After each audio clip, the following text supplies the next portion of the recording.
আসসালামু আলাইকুম। দেখেন আপনাদের ভাই সকাল, সকাল মাছ কিনে দিয়ে গেছে। এদিকে আমার ননদ এসেছে। আমি মাছটা কেটে একটু বসিয়ে দিচ্ছি। কারণ সে ফ্রিজে রাখা মাছ মোটেও পছন্দ করে না। তাকে যেদিন মাছ কিনে সেদিনই রান্না করে খাওয়াতে হয়।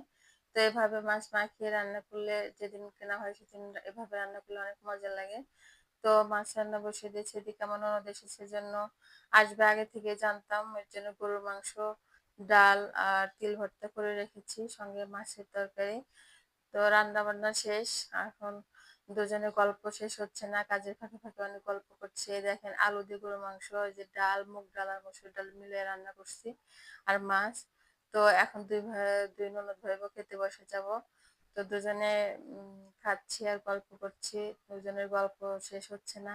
একের পর এক গল্প, এই গল্প সে গল্প। তো এইভাবে ডালটা রান্না কিন্তু মজা হয়েছে। এভাবে ডালটা রান্না করলে অনেক মজা লাগে। আপনারা এভাবে রান্না করবেন। মুগ আর মসুর ডাল মিলে।